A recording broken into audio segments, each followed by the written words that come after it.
February 13th, 1947. Imperial Oil was about to abandon their search for oil in northern Alberta. They'd been drilling for months with nothing to show for it. The company was hemorrhaging money, investors were getting nervous, and the harsh Canadian winter was approaching. Then, at 1,544 meters, approximately 5,068 feet below the surface, everything changed. Black gold erupted from the ground in a geyser that would be visible for miles. This wasn't just an oil discovery. It was the moment geography revealed a secret that had been hidden for 300 million years. That single well would transform a sparsely populated prairie province into an economic powerhouse that generates more wealth per capita than most entire countries. Today, I'm going to tell you the story of how ancient geography created modern Canada's economic engine, and why Alberta's wealth isn't about luck, politics, or policy. It's about geology, location, and the geographic forces that were set in motion before humans even existed.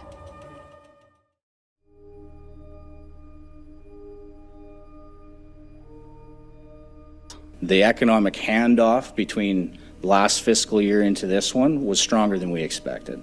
I think that's definitely good news for this year. To understand Alberta's economic dominance, we need to travel back 300 million years. Long before Canada existed, before humans walked the earth, geography was already writing Alberta's economic destiny. Picture the Devonian period. What is now Alberta was covered by a vast tropical sea, teeming with marine life.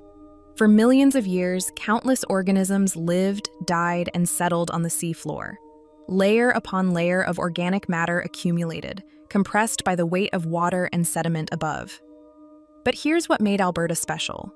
The geographic conditions were perfect for oil formation. The right temperature, the right pressure, the right geological formations to trap and preserve these ancient organic deposits. Meanwhile, the same forces that created oil were shaping the surface. As ancient seas receded and ice ages came and went, they left behind something equally valuable, some of the world's most fertile soil. The retreating glaciers ground rock into fine particles, creating the deep, rich prairie soil that would make Alberta an agricultural powerhouse. Fast forward to 1905. Alberta becomes a province with 73,000 people scattered across vast prairies. Most were farmers and ranchers, struggling to make a living from the harsh landscape. The federal government in Ottawa barely paid attention to this remote Western territory, but geography had already determined Alberta's future. Beneath those struggling farms lay 166.3 billion barrels of proven oil reserve, more than the proven reserves of Iran, Iraq, or Kuwait. Above ground, approximately 25 million acres of prime agricultural land waited to feed the world. The stage was set for one of the most dramatic economic transformations in modern history. All it needed was the technology to unlock what geography had created, and that technology was about to arrive in the form of a desperate oil company and a single drill bit. Let me tell you about Imperial Oil's gamble. In 1946, they decided to drill in Leduc, Alberta, a small farming community 30 miles south of Edmonton. Most geologists thought they were crazy. Previous attempts to find oil in Alberta had failed spectacularly. But Imperial Oil's geologists understood something others had missed. They weren't just looking for oil, they were reading the ancient geography. They studied rock formations, analyzed geological surveys, and identified the specific conditions that 300 million years of geographic processes had created. The Leduc No. 1 well was their bet that geography had concentrated oil in this exact location. For months, they drilled through layers of rock that told the story of ancient seas, prehistoric forests, and geological upheavals. Then came February 13th, 1947. At 1,544 meters, they hit the Devonian Reef, a geological formation created by ancient coral reefs that had trapped oil for millions of years. The well erupted with such force that oil shot 100 feet into the air. News of the discovery spread like wildfire. Within months, oil companies from around the world descended on Alberta. Farmers who had struggled to make ends meet suddenly found themselves sitting on geological gold mines. But here's the economic reality of what that discovery meant. By 1950, oil revenues were generating tens of millions annually for Alberta. By 1970, the industry was generating billions. By 2000, the energy sector's contribution to Alberta's economy exceeded $30 billion a year. The oil industry directly employs 150,000 Albertans, but the economic multiplier effect means every oil job supports 3 to 4 additional jobs in the broader economy. Construction, manufacturing, services, technology, all driven by oil wealth.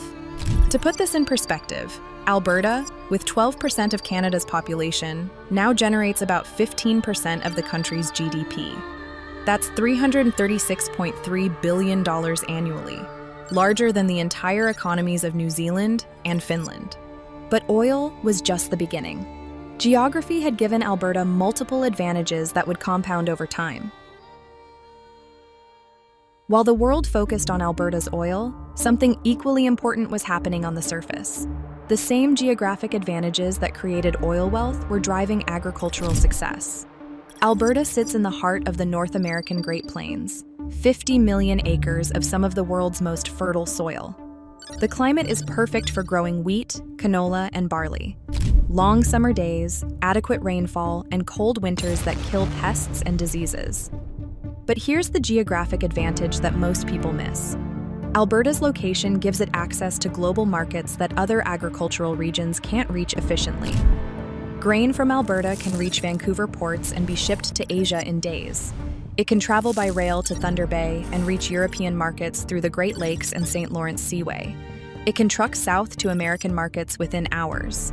By the early 1980s, Alberta, with just 9% of Canada's population, was driving a disproportionate share of national economic growth, thanks to its booming oil and agriculture sectors. Its oil wealth fueled the development of roads, universities, and export infrastructure, creating a multiplier effect that attracted industry and talent. Calgary emerged as the financial capital of Canada's energy sector, hosting the headquarters of major energy companies like Suncor, Cenovus, Enbridge, TC Energy, while Edmonton grew into a major industrial hub with $40 billion in petrochemical cumulative investments. With a GDP per capita consistently among the highest in Canada, and household incomes 25% above the national average, Alberta had transformed into the engine of the national economy. Alberta's geographic blessings made it rich, but in a federal system, concentrated wealth can trigger something else: imbalance. Success created a problem that geography had made inevitable.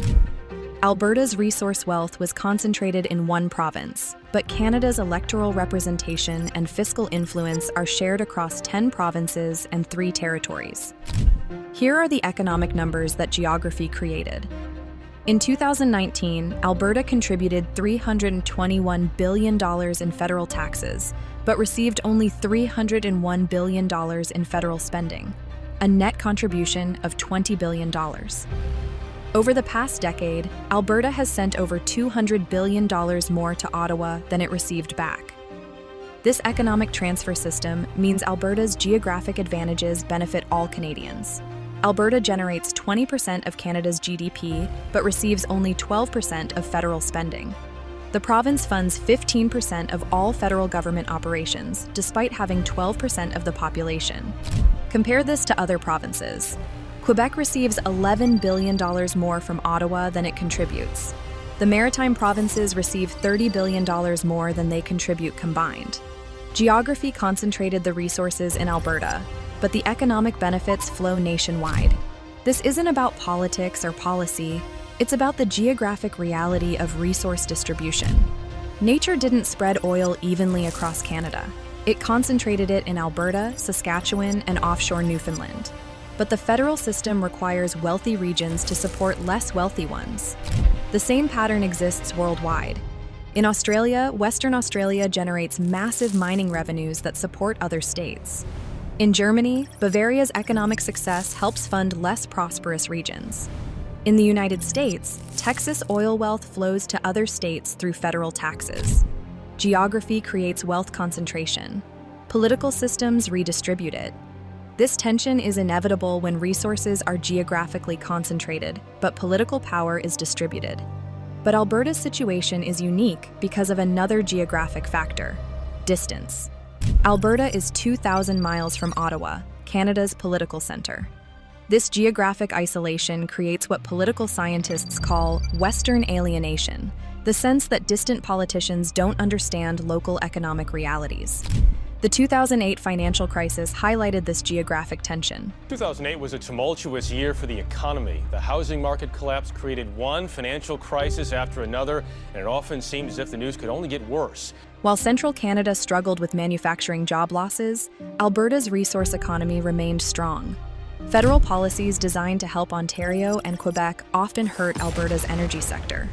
More recently, pipeline politics have shown how geography creates economic vulnerability. Alberta produces oil, but it needs pipelines through other provinces to reach global markets. Geographic advantages in production mean nothing without geographic access to customers. The Trans Mountain Pipeline to Vancouver, the Energy East Pipeline to New Brunswick, the Keystone XL Pipeline to the United States. Each represents Alberta's geographic challenge, being a landlocked energy producer in a world where coastal access determines market reach. This geographic reality has created economic frustration that transcends politics. When your province generates massive wealth but depends on others for market access, geography has created a fundamental economic vulnerability. But Alberta's story isn't unique.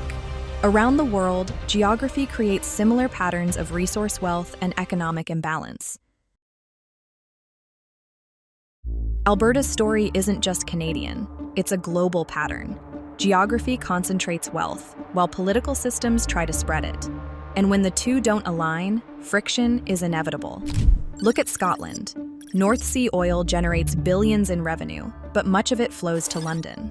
Scottish independence movements often focus on controlling oil wealth that geography placed in Scottish waters. Consider Catalonia in Spain. This region generates 25% of Spain's GDP, but receives back less than it contributes to the federal government. Geographic advantages in location and resources create wealth that political systems redistribute.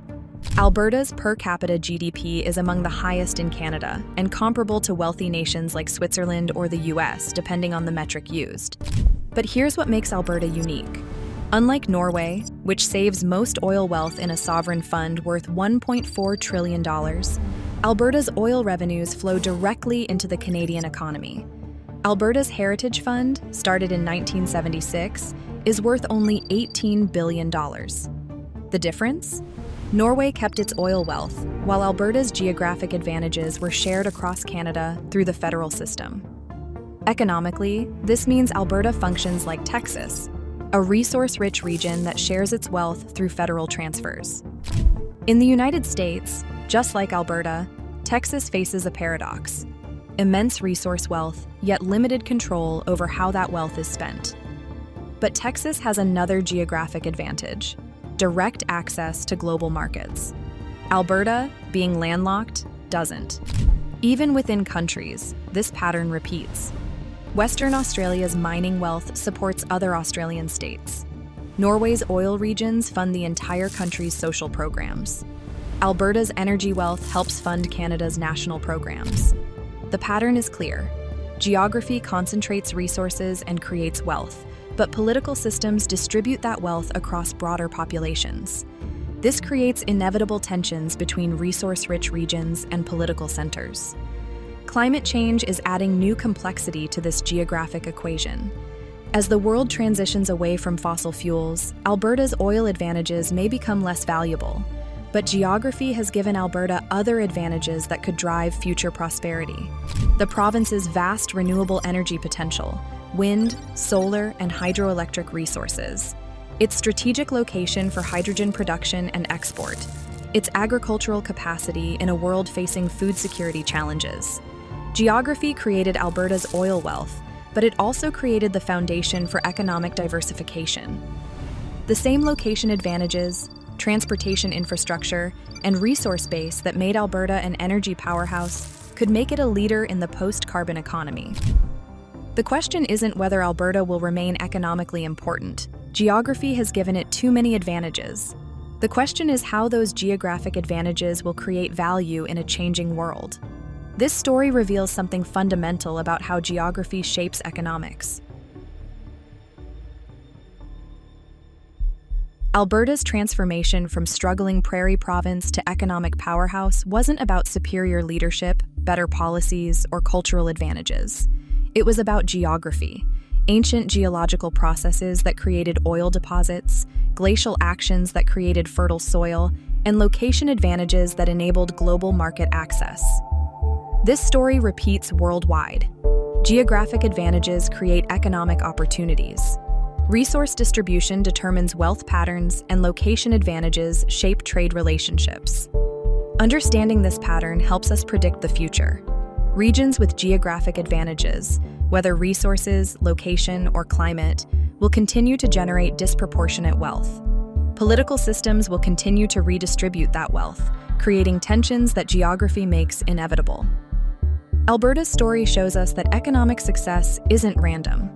It's written in the landscape, determined by geological processes that began millions of years before humans existed, and shaped by geographic factors that persist regardless of political changes.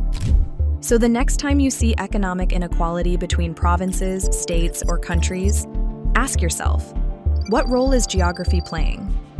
If you want to understand how location shapes wealth, power, and prosperity, subscribe and join me next week when I'll show you the map that explains why some countries can't get rich.